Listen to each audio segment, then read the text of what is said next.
some fall camp intel for the Oregon Ducks, and this is how we're going to wrap up the show here.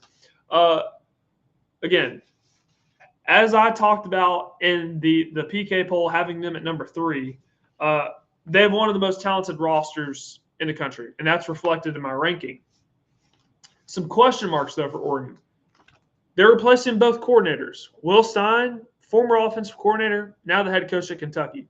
Tosh Lupoy, who was your defensive coordinator last year, is now the defensive coordinator at Cal. So now you have Drew Maringer, who was promoted from your tight ends coach to your offensive coordinator. You have Chris Hampton, who's promoted from your DBs coach to defensive coordinator. How does that look in 2026 when you're replacing both your offensive coordinators?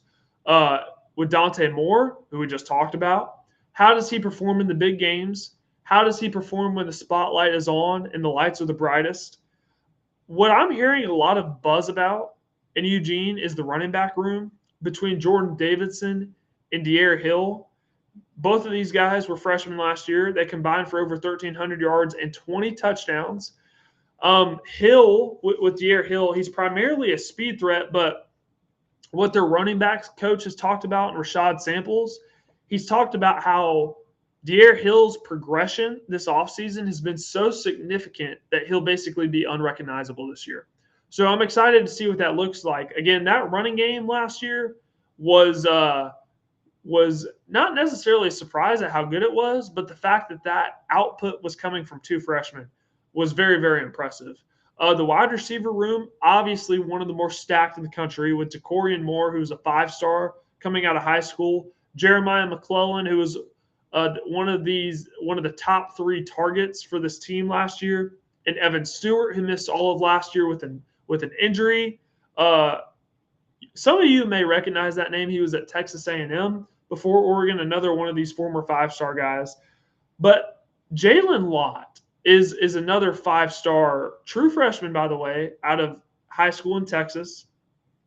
He's been turning heads in practice from the coaching staff, from the media that's been covering, made a lot of contested catches.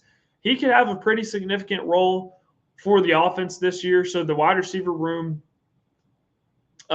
is certainly not a concern for the Ducks at this point in time. High praise for tight end Jamari Johnson, who you remember who Oregon had last year in Kenyon Sadiq. That dude was a freak. That dude was an alien. And there are whispers that they may even feel a little bit better about their tight end this year in Jamari Johnson, who was Kenyon Sadiq's backup last year. They may even feel a little bit better about Jamari Johnson. So we'll have to see. That's high praise, considering that Kenyon Sadiq was a first-round pick last year. And then the front 7, maybe the best in college football. Deep on the defensive line, deep at linebacker. Impact player on the defense for me is going to be Coy Parrish, a safety.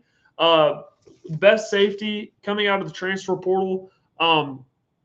He actually tried playing both ways a little bit at Minnesota last year. Will have a role on special teams as a kick returner, punt returner, just an athletic freak back there at safety. So that defense may be among the best in college football this year.